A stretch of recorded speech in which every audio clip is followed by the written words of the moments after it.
আসসালামু আলাইকুম। অনলাইন ক্লাসের পক্ষ থেকে সবাইকে স্বাগতম। অনলাইন ক্লাসের ধারাবাহিক প্রক্রিয়ায় আজকে আলোচনার বিষয় হলো ষষ্ঠ শ্রেণী বাংলা বইয়ের 131 পৃষ্ঠার নাটকের বৈশিষ্ট্য খুঁজি। নাটকের সাধারণ কিছু বৈশিষ্ট্য আছে। নিচের প্রশ্নগুলো উত্তর খোঁজার মাধ্যমে বৈশিষ্ট্যগুলো বোঝার চেষ্টা করো। তো চলো আমরা এই নমুনা ছকের উত্তরটি দেখে নেই। প্রথমটি দেওয়া আছে, পরপর 2 লাইনের শেষে কি মিল শব্দ আছে? না, মিল শব্দ নেই। হাততালি দিয়ে কি পড়া যায়? না, হাততালি দিয়ে পড়া যায় না। লাইনগুলো কি নির্দিষ্ট দৈর্ঘ্যের?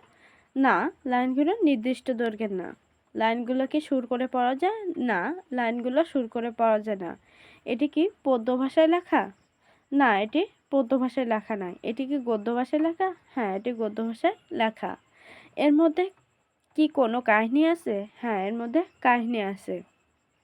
এর মধ্যে কি কোনো চরিত্র আছে? হ্যাঁ, এর মধ্যে চরিত্র আছে। এখানে কি কোনো বিষয় নিয়ে আলোচনা করা হয়েছে?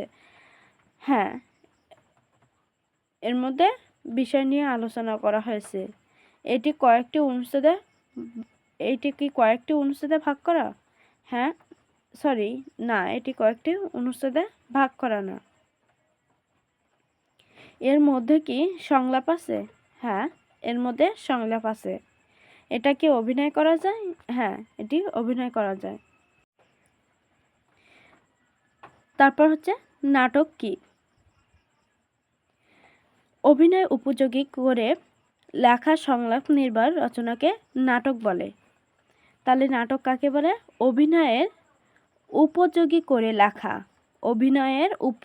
করে লেখা সংলাপ নির্ভর রচনাকে নাটক বলে।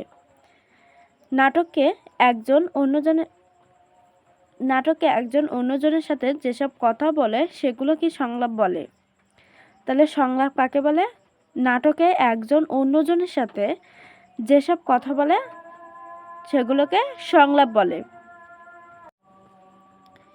তারপর হচ্ছে আর সংলাপ যাদের মুখ দিয়ে উচ্চারিত হয় তাদের চরিত্র বলে। তাহলে চরিত্র কাকে বলে? সংলাপ যাদের মুখ দিয়ে উচ্চারিত হয় তাদের চরিত্র বলে। সংলাপের মাধ্যমে নাটকের কাহিনী এগিয়ে যায়। তাহলে নাটকের কাহিনী কিসের মাধ্যমে এগিয়ে যায়? সংলাপের মাধ্যমে নাটকের কাহিনী এগিয়ে যায়। যারা নাটক লেখেন তাদেরকে কি বলে? নাট্যকার বলে। তাহলে যারা নাটক লেখেন তাদেরকে কি বলে? নাট্যকার। নাটককে বিভিন্ন ভাগ থাকে। একে বলে দৃশ্য। মানে নাটকের 1 দৃশ্য, 2 দৃশ্য এভাবে খণ্ড খণ্ড ভাগ করা থাকে। নাটক যেখানে অভিনয় করা হয় সেই জায়গাকে বলে মঞ্চ। মানে নাটক যেখানে অভিনয় করা হয় সেই জায়গাকে বা আমরা যারে বলি স্টেজ, ওইটাকে মঞ্চ বলে। নাটকের বিভিন্ন চরিত্রে যারা অভিনয় করেন তাদেরকে বলে হচ্ছে অভিনেতা। তাহলে নাটকের বিভিন্ন চরিত্রে যারা অভিনয় করেন তাদের কি বলে? অভিনেতা বলে। অভিনয় করে শিক্ষকের নির্দেশনায় সুখী মানুষ নাটকটি অভিনয় করো। এটা তোমাদের শিক্ষকের নির্দেশনায় তোমাদের নিজেদের অভিনয় করতে হবে। তো ধন্যবাদ সবাইকে সাথে থাকার জন্য। পরবর্তী ক্লাস দেখার জন্য আমন্ত্রণ রইল। যারা এখনও চ্যানেলটিকে সাবস্ক্রাইব করেনি দ্রুত সাবস্ক্রাইব করে পাশে থাকুন। ধন্যবাদ সবাইকে।